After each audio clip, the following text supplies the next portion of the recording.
NCERT problems का class complete करने जा रहे हैं। ध्यान से सभी स्टूडेंट इसको कंप्लीट करेंगे। आज कुछ इंपॉर्टेंट एनसीईआरटी के problems relative lowering of vapour pressure पर आप कंप्लीट करने जा रहे हैं। तो एनसीईआरटी प्रॉब्लम नंबर 2 पॉइंट शायद ये 17 है। ध्यान से आप सभी स्टूडेंट समझेंगे। 2.17 ये अकॉर्डिंग टू बिहार बोर्ड और एनसीईआरटी सीबीएसई बोर्ड के अनुसार 1.17 है। तो चलते हैं पहले क्वेश्चन समझने। क्या है ये क्वेश्चन, समझिए ध्यान से।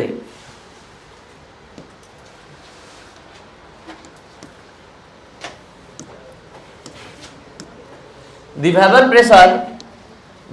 pressure of water is 12.3 kilopascal at 300 Kelvin. Calculate the Weber pressure of 1 molar solution of non-volatile solute in it. Board पर ध्यान दिया जाए। जैसा कि आप सभी स्टूडेंट जानते हैं कि वाटर को एज ए सॉल्वेंट यूज किया जाता है। तो एज ए सॉल्वेंट यूज किया जाता है और वाटर का वेपर प्रेशर बोलने का मतलब आप समझ सकते हैं कि ये पी नॉट बी का वैल्यू है कि पी नॉट ए का वैल्यू है, बता सकते हैं। इस कंटेनर में हमने केवल वाटर लिया है और वाटर के द्वारा एक्सर्ट प्रेशर को हम क्या लिखेंगे, पी नॉट बी। तो पी नॉट बी का वैल्यू दिया है 12.3 किलो पास्कल। इसको किलो पास्कल पढ़ते हैं। कैलकुलेट दी वेपर प्रेशर, आपको बताना है कि तब वेपर प्रेशर क्या हो जाएगा जब इसमें कोई नॉन वोलेटाइल सॉल्यूट ऐड कर दिया जाए। और नॉन वोलेटाइल सॉल्यूट ऐड करने पर सॉल्यूशन कितना मोलर हो जाता है, 1 मोलर। तो 1 मोलर सॉल्यूशन जो प्रिपेयर किया गया है, इस सॉल्यूशन का आपको टोटल प्रेशर बताना है। यही आपका क्वेश्चन है। ये क्वेश्चन बोर्ड एग्जाम में भी आ चुका है, इसलिए आप ध्यान से समझेंगे। पूरा क्वेश्चन इस प्रकार से है कि वाटर को सॉल्वेंट के रूप में यूज किया गया है जिसका वेपर प्रेशर 12.3 किलो पास्कल है। इसमें नॉन वोलेटाइल सॉल्यूट ऐड किया गया जिससे 1 मोलर सॉल्यूशन प्रिपेयर्ड हुआ। अगर आप सभी स्टूडेंट 1 मोलर का अर्थ बता देंगे तो क्वेश्चन बन जाएगा। अगर 1 मोलर का अर्थ आप समझते हैं, इसको एक्सप्लेन कर सकते हैं, तो आप क्वेश्चन बहुत ही आसानी से बना लेंगे। तो सबसे पहले यहां से आपका आंसर स्टार्ट होता है। 1 molar solution means 1 molar solution का अर्थ है 1 kg और 1000 ग्राम ऑफ सॉल्वेंट। यहां पर सॉल्वेंट कौन है, water. Water contains 1 mole of non volatile solute. और आपको इस स्टेटमेंट में क्या क्या मिला, इसको आप यहां पर लिखवाएंगे। इसमें क्या मिला, गिवन मास ऑफ सॉल्वेंट मिल गया 1000 gram. Number of mole of direct solute मिल गया 1 मोल। इस लाइन से 1 मोल सॉल्यूट मिल गया। गिवन मास ऑफ वाटर मिल गया। और आप सभी स्टूडेंट के पास इतना कैपेसिटी है कि वाटर का मॉलिक्यूलर मास निकलवा सकते हैं। 1 × 2 + 16 यानी 18। तो नंबर ऑफ मोल वाटर का भी आप निकलवा सकते हैं। नंबर ऑफ मोल वाटर का given mass upon molecular mass आ रहा है 55.55, 55.56 ले सकते हैं आप। तो ये हो गया Na, ये हो गया Nb और पी नॉट बी का वैल्यू दिया हुआ है। पी नॉट बी का वैल्यू दिया हुआ है 12.3 किलो पास्कल। तो चलते हैं डायरेक्ट पीएस का वैल्यू निकालने। P not B minus PS upon P not B equal Na upon Na plus Nb। ये इस फॉर्मूले पर आप इसको सॉल्व करेंगे। पी नॉट बी का वैल्यू कितना है, 12.3। पीएस निकालना है 12.3 और यहां पर हो गया आपका 1 + 55.6। एक्यूरेट आंसर लाने के लिए सही है, या 55.55 लेके चलना होगा। अब यहां पर हम लोग मल्टीप्लाई करेंगे 55.6 से। 12.3 माइनस पीएस, ये आ गया क्रॉस मल्टीप्लाई और ये हो गया आपका, ये ऐड होगा तो 56 हो जाएगा ना, 56.6 और ये हो गया 1 × 12.3। और अब इसको यहीं पर जोड़कर ऐसे लिख ही देते हैं 56.6 और अब क्रॉस मल्टीप्लाई किए, ऐसे आ गया अब ये हो गया 56.6 इंटू 12.3। अगर कोई स्टूडेंट मल्टीप्लाई कर लिया होगा तो बताएगा, या बना लिया होगा तो 56.6 PS हो गया और ये हो गया 12.3। फाइनल स्टेप पर पहुंच चुके हैं। ये डिफरेंस, ये मल्टीप्लाई करके कितना रहा है 400 618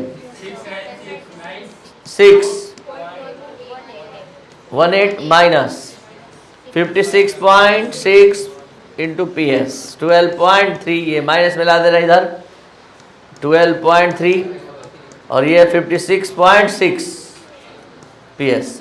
और अब फाइनल PS इक्वल घटाकर कितना आया है 96.6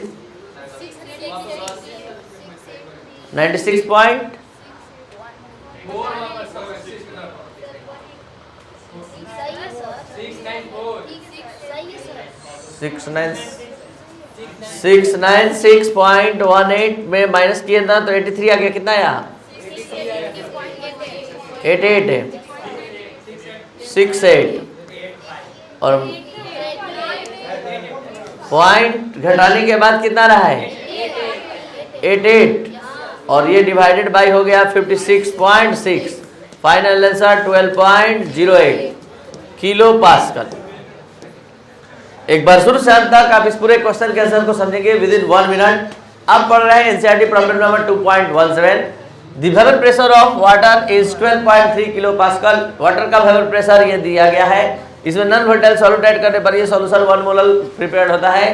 तो इस टोटल सॉल्यूशन का वेपर प्रेशर बताना है। तो सबसे पहले 1 मोल सॉल्यूशन का मतलब बताया गया। 1 mole of solute is present into 1000 gram of water और एनी सॉल्वेंट। तो यहाँ पर आपका WB मिल गया, Na 1 मोल हो गया। Nb निकालने के लिए गिवन मास में मॉलिक्यूलर मास से डिवाइड किया गया और उसके बाद आपका ये इस फॉर्मूले पर रखकर सॉल्व कर दिया गया और फाइनल वैल्यू प्राप्त कर लिया गया PS का, जो इसका राइट आंसर है। चलिए नेक्स्ट क्वेश्चन। ये भी क्वेश्चन काफी इंपॉर्टेंट है 2.8। ध्यान से आप सभी स्टूडेंट समझने का प्रयास करेंगे। Calculate the mass of non-volatile solute, molar mass 40, which should be dissolved in 114 gram of octane to reduce its vapor pressure to 80%। ध्यान से आप सभी स्टूडेंट समझेंगे क्या कर रहा है क्वेश्चन, अपने लैंग्वेज में एक्सपेरिमेंटल वे में समझिए। Calculate the mass of non volatile solute, उस मतलब नॉन वोलेटाइल सॉल्यूट का मास निकालिए which should be dissolve in 114 gram of octane. Board पर ध्यान दिया जाए 114 ग्राम सॉल्वेंट लिया गया है एज ए ऑक्टेन के रूप में, ऑक्टेन, और इसमें नॉन वोलेटाइल सॉल्यूट हमने ऐड किया। नॉन वोलेटाइल सॉल्यूट ऐड करने से वेपर प्रेशर घटकर कितना हो जाता है 80% हो जाता है। ठीक है 80% हो जाता है। तो समझिए शुरू में आपने क्या लिया, शुरू में आपने कंटेनर में क्या लिया, सॉल्वेंट लिया कि सॉल्यूट लिया, और सॉल्वेंट कौन है इसमें, एकदम सही ऑक्टेन है। ऑक्टेन का कितना ग्राम आपने वेट करके लिया 114 ग्राम आपने लिया ऑक्टेन। तो यहां पर आपको शुरू से बताया जाए WB आपने लिया 114 ग्राम, ऑक्टेन नाम लिया है आपने, तो ऑक्टेन नाम लिए हैं C8H18 12 इंटू 8 प्लस 1 इंटू 18 कितना हुआ 114। मोलिकुलर मास भी वही, गिवन मास भी वही। और इस यहाँ पर कह रहा है कि नॉन वोलेटाइल सॉल्यूट ऐड करने से वेपर प्रेशर सॉल्यूशन का 80% घट गया। तो हम शुरू में जब केवल वाटर लिए थे तो परसेंटेज में जब भी क्वेश्चन होता है तो इनिशियल कितना होता है 100 का ना 80% बच गया। तो हम यहाँ पर हम मान लेते हैं कि इसका जो P0B है यानी इनिशियल जो वेपर प्रेशर है वो कितना है 100 है। तो P0B यानी P0B वाटर का हमने 100 ले लिया। तो आप ही बताइए 100 का कितना परसेंट बच गया 80%। ठीक है, reduce its vapour pressure to 80%। तो बताया जाए यहाँ पर क्या हो जाएगा, घटकर 80% रह जाता है। तो हम लोग को अब निकालना है इसका P0B minus PS by P0B equal WA into M B by M A into W B. जल्दी से सबका वैल्यू बताइए। पी नॉट बी का value 100 minus P S upon 100। P S निकालना, अच्छा पी एस दिया है, पी एस दिया हुआ है 80 और हम लोग को निकालना क्या है, इसमें गिवन मास कितना मास हमने सॉल्यूट का मिलाया है, गिवन मास यही नहीं पता है। Calculate the mass of non volatile solute, यही गायब है। तो ये हो जाएगा कितना, W A into M B का वैल्यू 114। इसको फ्रेश लिखते हैं फिर से, बोलिए 100 माइनस 80 अपॉन 100 और डब्ल्यू ए ये निकालना है आपका, एम बी दिया है 114, एम ए का वैल्यू 40, मॉलिक्यूलर मास ब्रैकेट में दिया हुआ है।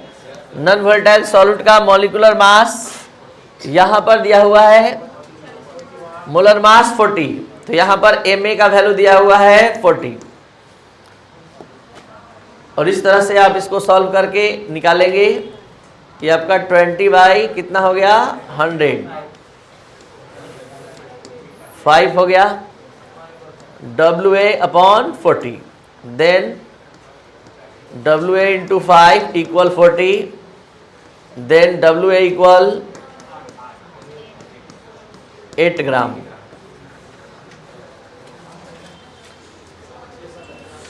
चलिए एक बार शुरू से अंत तक फिर से समझ लिया जाए with in 1 minute. 114 gram octane का लिया गया है, जिसमें नॉन वोलेटाइल सॉल्यूट का कितना ग्राम ऐड किया जा रहा है नहीं पता है, लेकिन जो वेपर प्रेशर है वो पहले का 80% रह जाता है, 80% घट नहीं जाता है, रह जाता है। समझना है इस स्टेटमेंट को, 80% घट जाता है मतलब 20% रह जाएगा, लेकिन 80% घट नहीं जाता है, रह जाता है, घट कर 80% रह जाता है। तो यहीं पर मिस्टेक होने का संभावना है, इसलिए सभी स्टूडेंट ध्यान देंगे कि पीएस हो जाएगा, अगर पी नॉट बी 100 आपने लिया तो पीएस 80 हो जाएगा। ये नहीं कि 100 में से 80 घटा दिए तो पीएस आ जाएगा 20, तो गलत हो जाएगा वहाँ। अब यहाँ पर सारा वैल्यू दिया हुआ है, given mass solute, molecular mass solute का दिया है, और सॉल्यूट का गिवन मास निकालना है कि कितना ग्राम हम सॉल्यूट को मिलाएंगे कि वेपर प्रेशर घट कर कितना हो जाए, 80%, यानी गिवन मास ऑफ सॉल्यूट ही आपको निकालना है W A. P not B minus P S upon P not B सबका वैल्यू रखते हुए हम यहाँ कैलकुलेट कर पाए किसका value, given mass of solute का। ठीक है, तो ये था आपका आज का क्लास। अगर आप अच्छे से इसको समझ पाए तो इसको लाइक शेयर और सब्सक्राइब करें। Thank you.